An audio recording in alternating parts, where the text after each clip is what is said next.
So this is the offending sill. It's completely rotten in a really bad way. It's actually a wooden sill that sits on top of a concrete step. So I'm going to have to get rid of the sill, repair the step, and then replace it. As you can see, it's seen better days. So this is the plan. New concrete step, new sill on top with a drip channel and weather bar, and new strip on top of the door. So first things first, got to get rid of this old sill. So I'm just cutting into it in pieces to make it easier to get out. Just obviously be careful with this bit that you don't go too far and go into the metal weather strip at the back. So next thing, gently prise the sill away. This is the first time I'm seeing what's underneath and didn't actually realise it was this bad. But that's part of the job. So just gently remove all of these bits.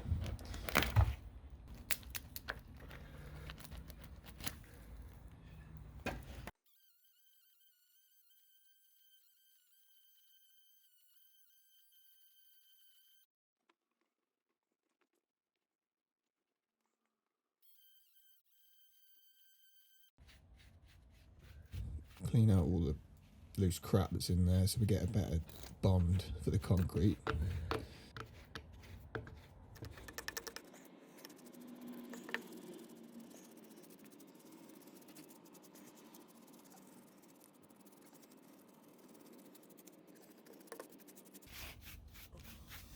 So as you can see on the sides, put in some treated timber, fixed that to the brick on the inside.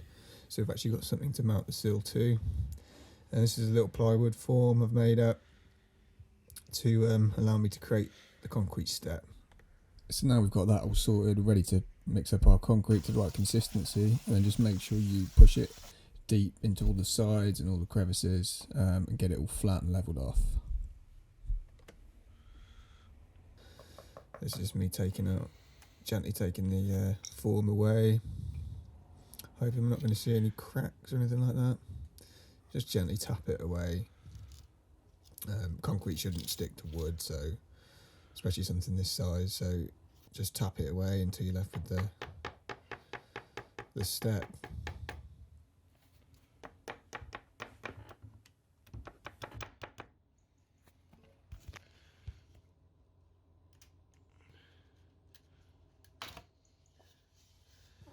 So there we have it. A little bit of a drip down at the front there, but it's nice and solid, all level. It's exactly what we want. So next step was cut your damp proof course to size to fit in between there nice and snugly. Make sure it lines up with the front edge. This is just me dry fitting it to make sure that it sits in there nicely. This will just add an extra level of protection against any damp and just keep that new sill from rotting too quickly.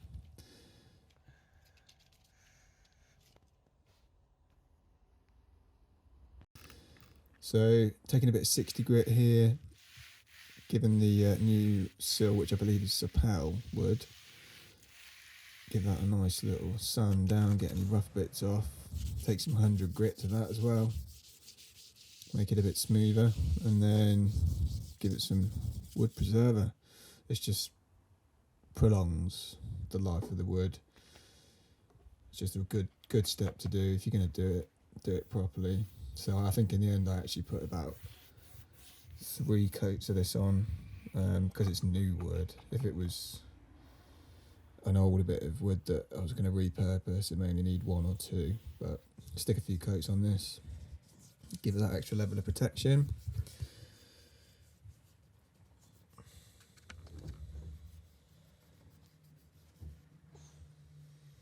So this is me using the offcut.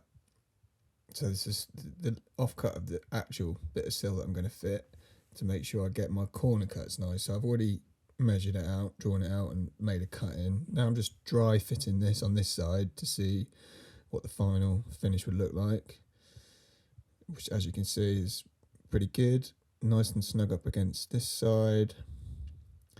There's obviously a little bit of a gap there, which we're going to seal up, which is fine.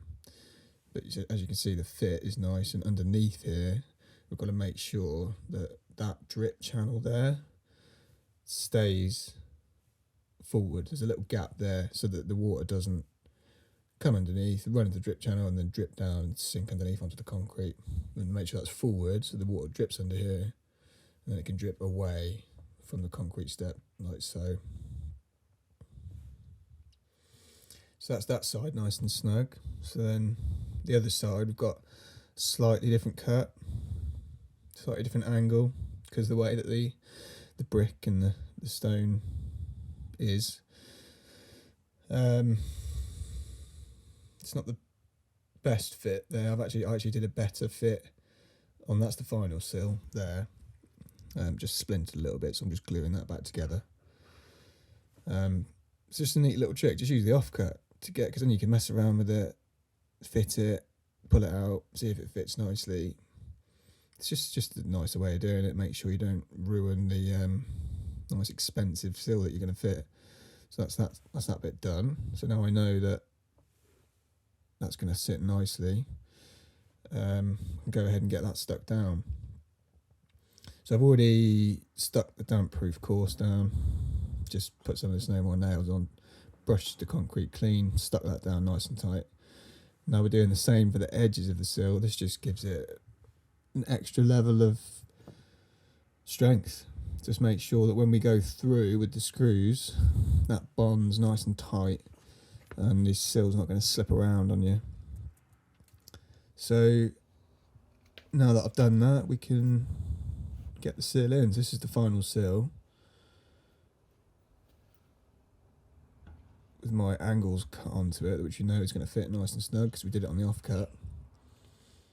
And now this is just taking your time, just getting it to jimmy in nicely and sitting there nice and snug, ready for the screws on each end to hold that nice and tight to the existing blocks that I've already put, that you saw me put in earlier.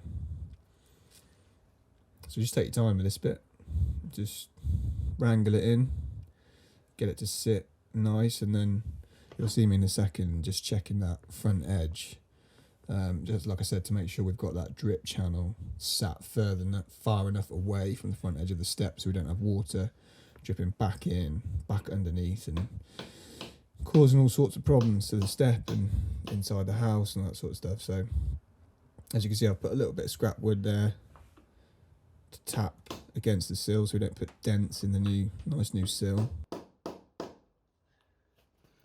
And that's me feeling that there's a nice placement there, so it's far enough forward.